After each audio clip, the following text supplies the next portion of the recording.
This is the keg with the bits chopped out. I've step cut that with a slitting disc, and I'll get a flapper disc or a wheel on that and clean it all up. So I've got still got a ridge left here, and I'll put a large 4-inch ferrule on here to help make filling the thing a lot easier than trying to have to fill it through this little 2-inch ferrule. So what I'm going to do is finish off all the contours and then polish the thing up before I weld bits on. It's a lot easier to polish things before you've got the holes drilled in it for things like the filling spout, and I have an element down here somewhere, and a little outflow tap for draining it. So yeah, next step is to clean up all the contours, take all the burrs off, and polish the hell out of it. Here's the handles and the body of the kettle all ground back. I've taken the skirt that's around the top here off, just left the handles. What I've got to do now is buff the whole thing back. I thought I'd show you before I buffed it back what I'm looking at. I just put a buffing wheel on a electric power drill and climb into it. So I just finished polishing this keg up. Clean up the areas I've cut out. A hole there for a 4-inch fill port. One hole on that side for a element port I've got to weld on. It's be a 2-inch triclamp fill. And I've got a socket to weld on there for a drain screw and tap.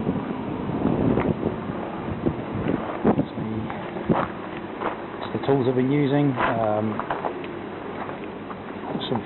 Synthetic buff and a finer synthetic buff. Use that occasionally as well, which is very handy. And power file, or larger than a power file, and a electric die grinder for taking the holes out. So I've got to do the welding.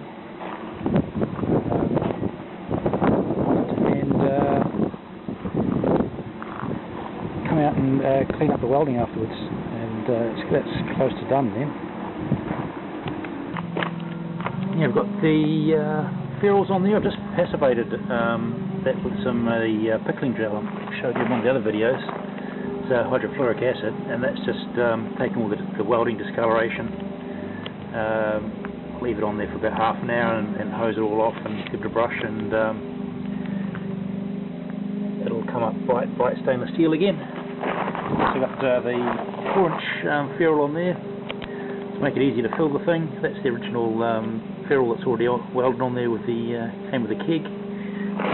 There's a 2-inch ferrule there. That will be the mount for the electric element that can go in and out of there. I'll be putting a 2 kilowatt element in the side of there. And then I've got a 1/2-inch BSP socket I've welded on down here, and I can just screw a ball valve straight onto there, just as a way for someone to drain this thing when it's full.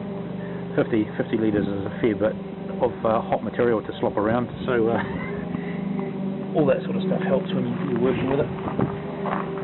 So I'll leave that to passivate for a while, and then I'll come back, hose it all off.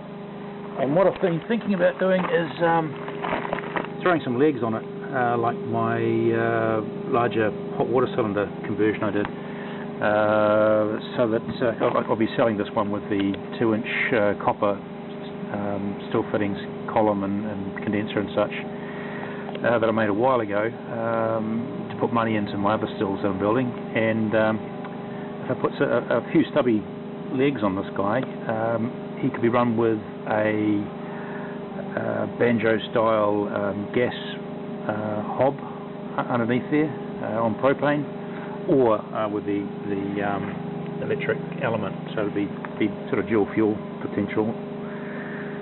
I just got to find some scrap 2-inch because I don't have any in stock here at the moment, and I'll probably end up doing that. By this stage I've got all the ferrules on there, and it's pretty well buffed up.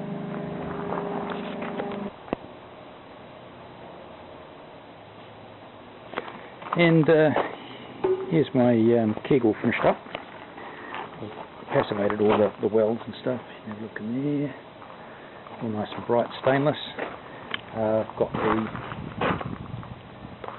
element housing and the cable mounted off the side there with that tri-clamp fitting ferrule that's welded in there. I don't have the tap for the drain there, but it's just a screw-in ball valve tap that'll screw into the side of that. That's a 1/2 inch socket fitting there. And that's the filling port in there. It's a 4-inch ferrule, a 4-inch triclover, tri-clamp, and a cap. And that's just the cap out of the ferrule that was on the keg originally. It looks like it's been friction welded, or that's very, very well mounted into there. I didn't need to weld that guy. And it's used to dealing with an immense amount of pressure, so I'm sure that will be okay. But it fits a tri-clamp, so lucky bit of serendipity there. That will lock on. The column will lock onto that. Stainless steel, tip for working with it. Just use low speed for all your drills and any grinding bits. If you get stainless steel too hot, it work hardens, and you'll end up watching your drill bits and your die grinding tips slowly turn blue, and it'll just make a mess. Keep your drill bits and stuff nice and slow speed, so you're getting nice shavings and swarf out of it. That's that sucker done. Here is the Keggle with the 2-inch copper combo still attached to it.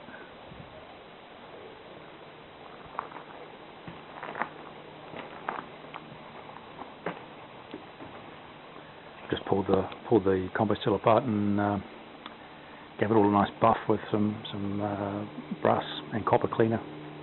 It's all nice and bright now. I'm probably going to flog this off and again make some money to throw into my other steel projects. That was the original parrot that I made about 2 years ago. So that will probably go with it. The condenser, still head, and deflegmator, and it's got a 1-inch copper. Sorry, it's got a 2-inch copper column that's 1 metre long. That fits quite nicely under that Keggle.